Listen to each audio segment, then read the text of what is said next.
Thank you, Mr. Chairman, for hosting this hearing, and it's good to know that we have an administration that is prioritizing making America healthy again and fighting for children who want safe, healthy food and for Americans, and I think that that's refreshing, so we really appreciate this. Dr. Studi, I've got a few questions for you. First of all, what is health equity?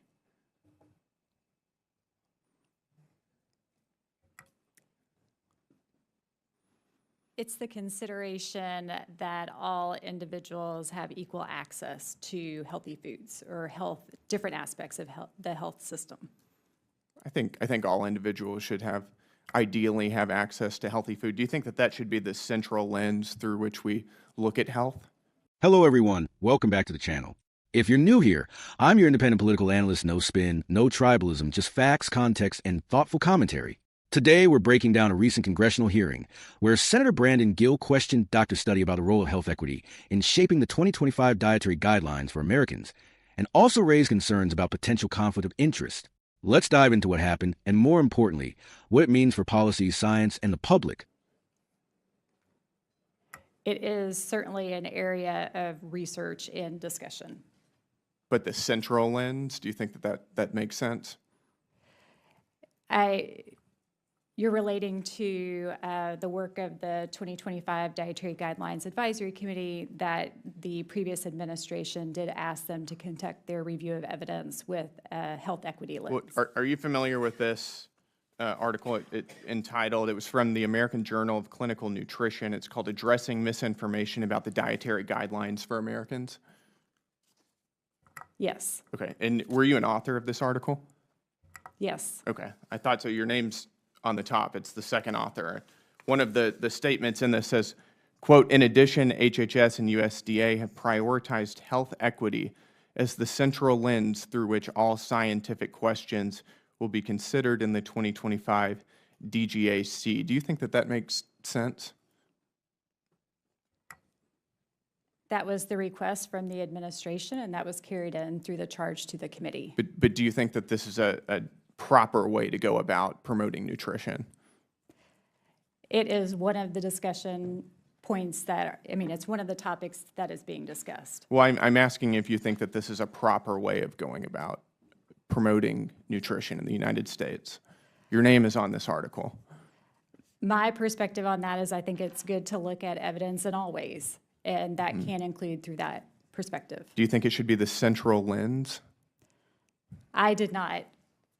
That was the request from our administration. But you don't think that that's is the charge? You don't think that that's proper? I didn't write the specific charge to the committee. Well, your name is on the article. Yes, and the article is talking about what the request was to the 2025 committee. And I'm asking you if you think that is a proper lens to view nutrition through. I think it is a lens that you can view nutrition through. I don't but think is it a it's the proper only lens? one. Well, this says central lens. Again, as a career employee in the Department of Agriculture, I implement the requests of our administration, and that was at the time with the Biden administration the request. Right, but we have a new administration with different priorities that don't include DEI and health equity. Do you think that this is a proper way to view nutrition? I think as I've mentioned, that it is appropriate to look at literature in every. So you're not going to answer the question respectfully. We can move on then. I thought that would be a simple one. You're familiar with the scientific report of the 2025 Dietary Guidelines Advisory Committee, is that correct? Yes. And you're familiar with the members who wrote that, who were on the Dietary Guidelines Advisory Committee, right? Yes. Got it. One of the things in this same article, which you wrote as a bit of you said misinformation, which you're attempting to dispel, is that there are no conflicts of interest. Is that correct? The discussion is that conflicts of interest was considered in the process to establish the Dietary Guidelines Advisory Committee. I think conflicts of interest, whether real or perceived, is an extremely important conversation in One of nutrition the- science. Right. One of the members of that committee is a man named Chris Gardner. He's a practicing vegan. He's a environmentalist activist. Receives funding from a company called Beyond Meat, which is trying to run cattle producers out of business, wants to move towards plant-based diets. Do you think that that's a conflict of interest, that he is on this panel advising the United States in an official capacity about what foods are nutritious and what aren't, whenever he has a obvious financial interest in Beyond Meat? I'm not, I will say that conflicts of interest were reviewed by I'm just asking if it is a Office of conflict of Ethics interest. within the Department of Health and Human Services who chartered the committee. I think that those things should be disclosed and discussed. And the department, the administration was aware of those affiliations. So that is a conflict of interest. Is that your testimony? I'm not an attorney in ethics. Neither am I, but it's pretty obvious, isn't it?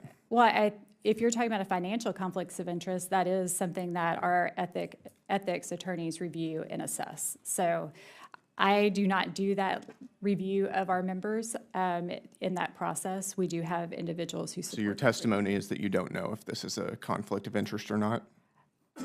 Well, I will say, I mean, there are processes, and I think part of what the It's just a yes conversation or no is question. with MAHA is should those processes be stronger? Right, it's just a straightforward yes or no question. Is this a conflict of interest or is it not? It could be That somebody perceived who as is a conflict of advising interest, us yes. on what is I'll also nutritious say- food has a financial interest in a business that is trying to run cattle producers out of work. I will say that is reviewed by our legal counsel I yield my time back. That's looking fine. at conflict of interest. The exchange began with Senator Gill asking Dr. Study to define health equity. His answer was fairly straightforward, ensuring that all individuals, regardless of their background, have equal access to healthy food and healthcare systems. Senator Gill, however, zeroed in on the idea that the Biden administration directed the 2025 Dietary Guidelines Advisory Committee, or DJC, to use health equity as the central lens for its work. He clearly wasn't comfortable with that framing and pressed Dr. Study multiple times for a personal opinion. Now here's where things got a little tense. Dr. Study repeatedly avoided a simple yes or no answer, instead emphasizing that this directive came from the administration at the time, not from him personally. He framed health equity as a lens through which nutrition can be studied, but not necessarily the only or central one. From an analytical perspective, this highlights a classic tension in U.S. policy debates. Should science advisory panels adopt a policy-driven lens like health equity, or should they aim for neutrality, letting the science speak for itself? Both sides have a point here. Equity matters because disparities in health outcomes are real and costly, but making it the central lens could risk accusations of politicizing dietary science. The second half of the hearing shifted to conflicts of interest. Senator Gill brought up an article co-authored by Dr. Study in the American Journal of Clinical Nutrition, which defended the DJC process and addressed claims of misinformation. He pushed hard on the fact that the article stated there were no conflict of interest, but then pointed to a committee member, Chris Gardner. Now, Gardner is a practicing vegan, an environmental activist, and has received funding from Beyond Meat, a company invested in plant-based diets. Gill argued this is a clear conflict of interest, especially when this committee advises Americans on what foods are healthy decisions that directly impact the meat industry. Dr. Study's response was cautious. He emphasized that conflict of interest are reviewed by ethics attorneys at the Department of Health and Human Services, not by him personally. He acknowledged that the topic is important and should be disclosed and discussed, but again avoided labeling Gardner's role as a conflict directly. This exchange gets at another major issue in science and policy. Who gets to decide what counts as a conflict of interest? If you're too strict, you risk excluding experts who have relevant experience and funding in their field. If you're too loose, you risk undermining public trust. It's a balancing act, and this case illustrates just how tricky that can be. So, what do we take away from all this? First, Senator Gill's line of questioning reflects broader skepticism among some policymakers about health equity and diversity-related priorities. For them, nutrition policy should be about universal science, not equity-driven frameworks. On the flip side, the Biden administration and many public health experts argue that equity is essential because without it, nutrition guidance often fails to reach the communities who need it most. Second, the conflict of interest discussion is legitimate and necessary. Public trust in dietary guidelines depends on transparency. If people believe panel members have financial stakes in certain outcomes, confidence in the recommendations erodes. That doesn't mean someone like Chris Gardner has nothing valuable to contribute, But it does mean disclosures should be clear, and the review process must be beyond reproach.